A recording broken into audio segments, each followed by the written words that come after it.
अस्सलाम वालेकुम स्टूडेंट्स। आज हम पढ़ेंगे इवेपोरेशन। इवेपोरेशन टॉपिक आज पढ़ेंगे। इवेपोरेशन क्या है?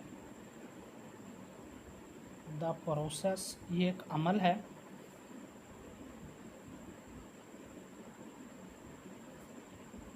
In which liquid is converted into solid. क्या होता है? Process in which liquid is converted into gas. Sorry, वो पहले लिक्विड कह दिया। Process in which liquid is converted into gas called evaporation।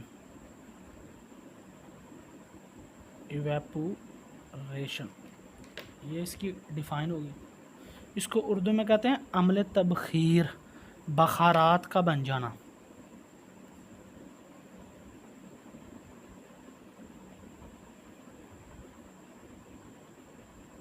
बखारात का बन जाना, ये था इवेपोरेशन। इसके जो बिल्कुल ऑपोजिट, उल्ट जो है, उसको कहते हैं कंडेंसेशन।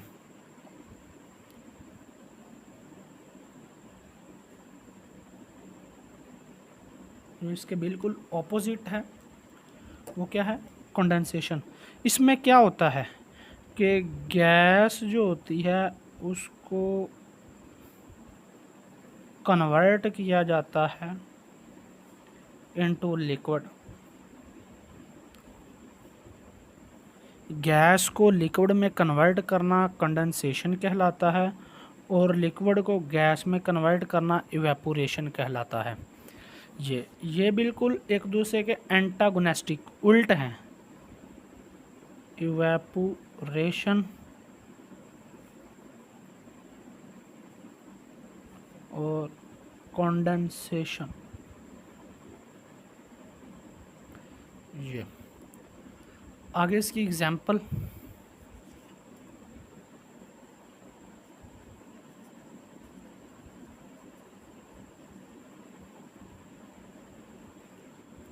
जी, वो इसकी एग्जाम्पल में कहता है कि जो वाटर है, पानी, वो हमारे पास कितना है? 1 मोल है। 1 मोल पानी कौन सी स्टेट में है? लिक्विड स्टेट में है।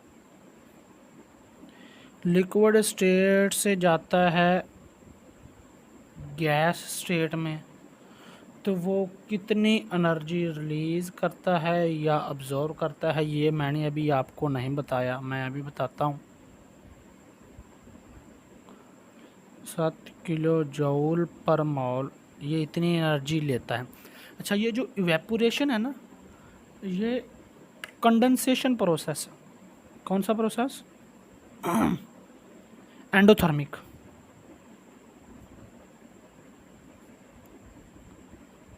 ये कौन सा प्रोसेस है? एंडोथर्मिक। एंडो कौन सा होता है? इनसाइड, जो हीट को क्या करे?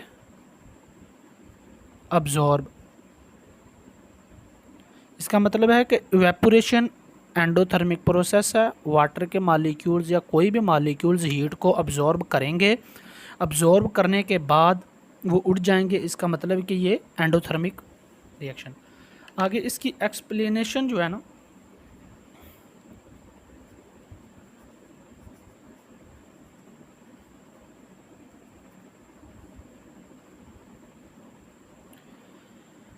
एक्सप्लेनेशन में वो कहते हैं कि मालिक्यूल्स जो होते हैं ना, वाटर्स के मालिक्यूल्स, ये कंटिन्यूस मोशन में होते हैं।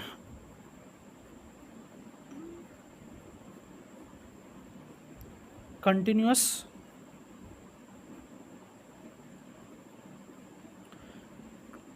स्टेट ऑफ मोशन, हमेशा हरकत में रहते हैं। वो कहते हैं कि कुछ मालिक्यूल्स होते हैं, सम मालिक्यूल्स क्या होती है, उनके पास एवरेज काइनेटिक एनर्जी होती है। कौन सी? Average kinetic energy. एवरेज कौन सी होगी? दरमियानी। ना बहुत ज़्यादा ना बहुत कम। और कुछ मालिक्यूल्स होंगे, सम मालिक्यूल्स होंगे, मालिक्यूल्स क्या हो गया इनके पास, मोर देन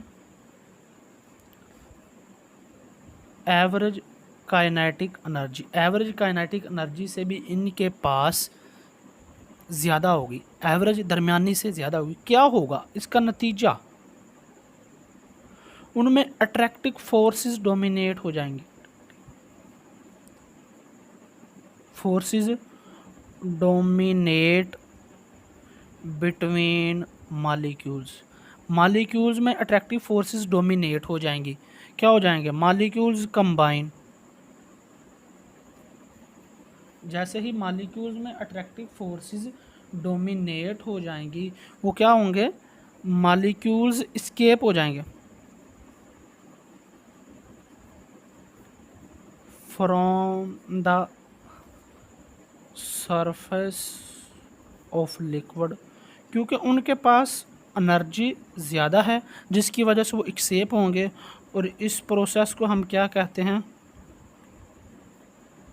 कॉल्ड इवेपोरेशन, और इसी प्रोसेस को हम इवेपोरेशन कहते हैं। ये था एक पॉइंट।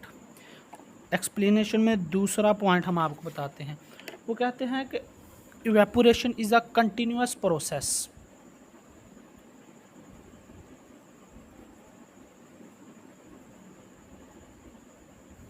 ये क्या है,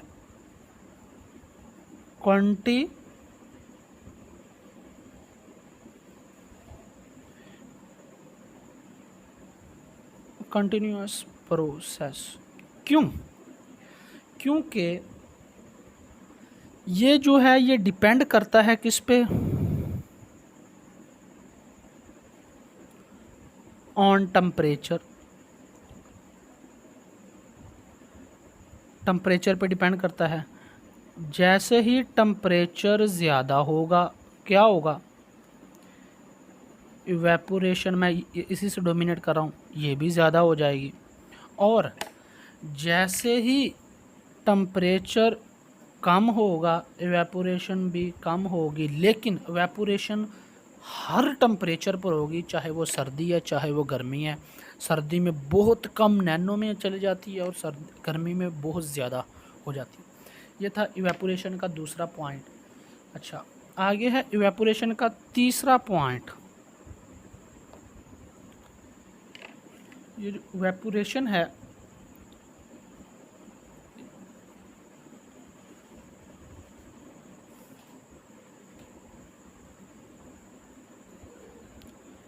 ये कहते हैं कि कूलिंग प्रोसेस है। क्या है, कूलिंग प्रोसेस, ठंडक वाला अमल, ठंडक ठंडक पैदा होती है। कैसे पैदा होती है, इसका प्रोसेस हम ऐसे करते हैं कि सम मॉलिक्यूल्स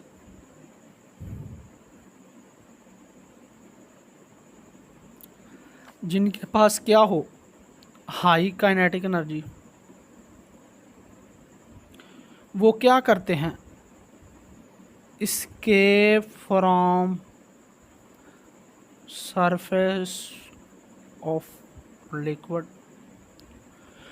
ऐसे मालिक्यूल जिनके पास काइनेटिक एनर्जी बहुत ज़्यादा होती है वो पानी की सरफेस से एक्सेप हो जाते हैं, गायब हो जाते हैं, उड़ जाते हैं। ये तो हो गया इवेपोरेशन। फिर बाद में क्या होता है, बाद में होता है कि रिमेन मालिक्यूल्स जो पीछे होंगे, ज़ाहिरी बात है उनकी एनर्जी क्या होगी, उनके पास काइनेटिक एनर्जी कम ही होगी ना, क्योंकि वो क्या करते हैं, अब्जॉर्ब एनर्जी फ्रॉम सराउंडिंग, वो सराउंडिंग से एनर्जी लेना शुरू करते हैं, अपने इर्द गिर्द से एनर्जी को अब्जॉर्ब करना शुरू करते हैं, जिसके नतीजे में क्या होता है कि सराउंडिंग का जो टेम्परेचर होता है ना वो डिक्रीज़ हो जाता है और वी फील कूलिंग और हम ठंडक महसूस करते हैं। ये था तीसरा पॉइंट इवेपोरेशन के लिहाज से। और नेक्स्ट उसके फैक्टर्स, ये किन किन फैक्टर्स पे डिपेंड करता है।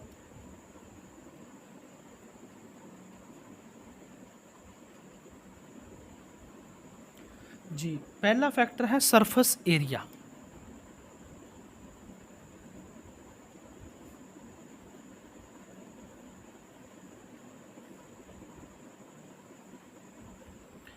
वो कह रहा है कि जो सरफेस एरिया है ना, बुक में एक्सप्लेनेशन लाइनें लिखी हुई हैं, मैं उसको थोड़ा सा मैथमेटिकल में लेके जाऊंगा। वो कह रहा है जो सरफेस एरिया है ना, सरफेस एरिया ये डायरेक्टली प्रोपोर्शनल है इवेपोरेशन के। जितना सरफेस एरिया ज़्यादा होगा इवेपोरेशन भी ज़्यादा होगी, और जितना सरफेस एरिया कम होगा इवेपोरेशन उतनी कम होगी। ग्रेटर सरफेस एरिया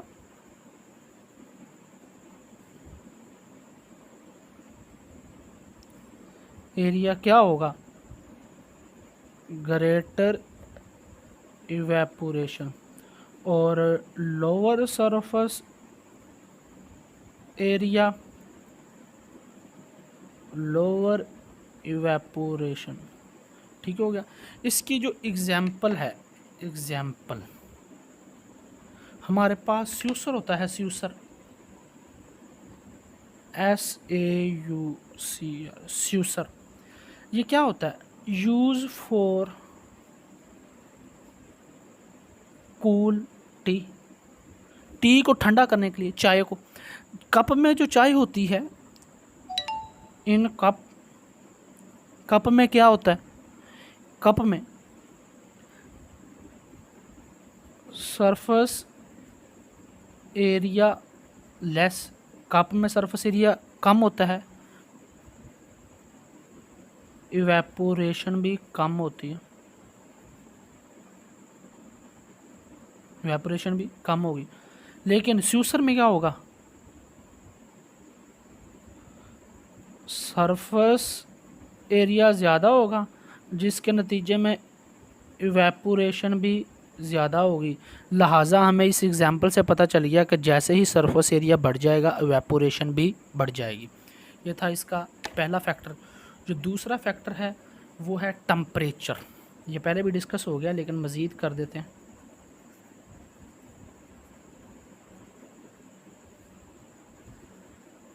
वो राइटर कहता है कि जो टम्परेचर है ना, टम्परेचर भी डायरेक्टली प्रोपोर्शनल है इवेपोरेशन। कैसे, लॉजिक मैं आपको बताता हूँ।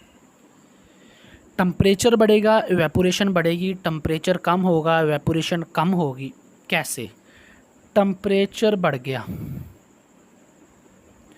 टम्परेचर बढ़ेगा, एवरेज काइनेटिक एनर्जी जो मॉलिक्यूल्स की है वो बढ़ जाएगी। मॉलिक्यूल्स की जैसे ही काइनेटिक एनर्जी बढ़ेगी तो मॉलिक्यूल्स क्या हो जाएंगे, escape from the surface area, और मॉलिक्यूल जो होंगे वो सरफेस एरिया से, पानी के सरफेस एरिया से जल्द ही इवेपोरेट हो जाएंगे। इसी तरह अगर हमारे पास टम्परेचर कम होगा तो एवरेज काइनेटिक एनर्जी भी कम होगी, और मॉलिक्यूल्स के पास जो एस्केप है ना, ये not possible.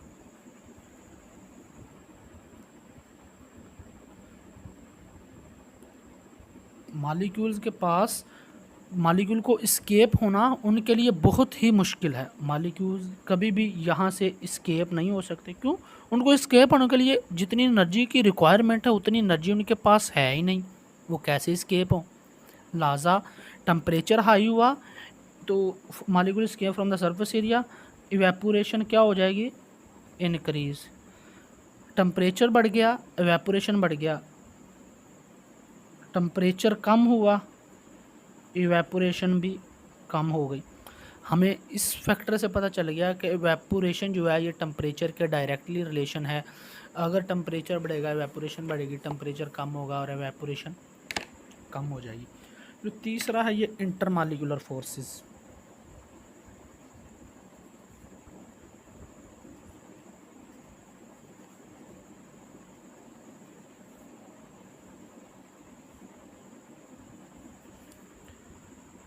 Intermolecular forces, intermolecular forces में वो कहते हैं कि जो ये जो इवेपोरेशन इंटरमॉलिक्यूलर फोर्सेस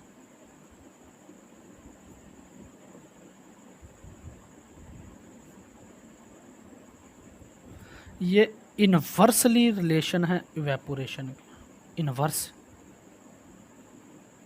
ये इवेपोरेशन के बिल्कुल इनवर्स हैं। कैसे? IMF मैं इसको लिख रहा हूँ, इंटरमॉलिक्यूलर फोर्सेस। IMF मॉलिक्यूल्स के अंदर ज़्यादा होगी, जैसे ही मॉलिक्यूल्स के अंदर IMF ज़्यादा होगी उनको ब्रेक करना not easily possible, break is not easily possible. जब मॉलिक्यूल्स के दरमियान जो फोर्स है वो ही नहीं टूटेगी तो नो मॉलिक्यूल वेपोरेट, नो नहीं लेस मॉलिक्यूल्स इवेपोरेट, जिसकी वजह से बहुत कम मॉलिक्यूल्स इवेपोरेट करेंगे। जैसे ही IMF उनके दरमियान ज़्यादा थी, उनकी अट्रैक्शन ज़्यादा थी, मॉलिक्यूल्स टूटने की सलाहियत बहुत कम थी, जिसकी वजह से इवेपोरेट होने वाले मॉलिक्यूल्स भी कम होंगे। और जैसे ही IMF कम होगी, इसका मतलब है कि मॉलिक्यूल्स के अंदर इंटरमॉलिक्यूलर फोर्सेस क्या है, बहुत कम है। Break down of force between molecule easy, molecules के दरमियान जो ब्रेकडाउन है वो बहुत आसान हो जाता है, जिसके नतीजे के तौर पर मॉलिक्यूल्स मोर, ज़्यादा मॉलिक्यूल्स इवेपोरेट, जिसके नतीजे में ज़्यादा मॉलिक्यूल्स क्या होंगे, इवेपोरेट होंगे। ये जो तीसरा फैक्टर है ये इन्वर्स के रिलेशन में ऐसे है, मैं आपको ओवरऑल बता रहा हूँ। इंटरमॉलिक्यूलर फोर्सेस ज़्यादा होंगी, मॉलिक्यूल एक दूसरे को बहुत मजबूती के साथ पकड़ेंगे, हमें ज़्यादा टेम्परेचर देना पड़ेगा उनको ब्रेक डाउन करने के लिए। हम टेम्परेचर देंगे, फिर टूटेंगे, फिर जाके मॉलिक्यूल इवेपोरेट होंगे। इसका मतलब है बहुत कम मॉलिक्यूल इवेपोरेट होंगे अगर इंटरमॉलिक्यूलर फोर्सेस बहुत ज़्यादा है। अगर इंटरमॉलिक्यूलर फोर्सेस बहुत कम है, मॉलिक्यूल जिसकी वजह से रैंडमली मूव कर सकते हैं, रैंडमली मूव करेंगे, उनकी काइनेटिक एनर्जी बढ़ जाएगी। जैसे ही उनकी काइनेटिक एनर्जी बढ़ेगी वो इजीली इवेपोरेट हो जाएंगे। ये था बेटा इसका तीसरा फैक्टर। अगर किसी चीज़ की आपको समझ न आई हो तो कमेंट सेक्शन में ज़रूर पूछें, मैं आपको उसका जवाब भी दूंगा। अब नेक्स्ट लेक्चर तक करिएगा इंतज़ार। अब मुझे दीजिएगा इजाज़त। अल्लाह हाफिज़।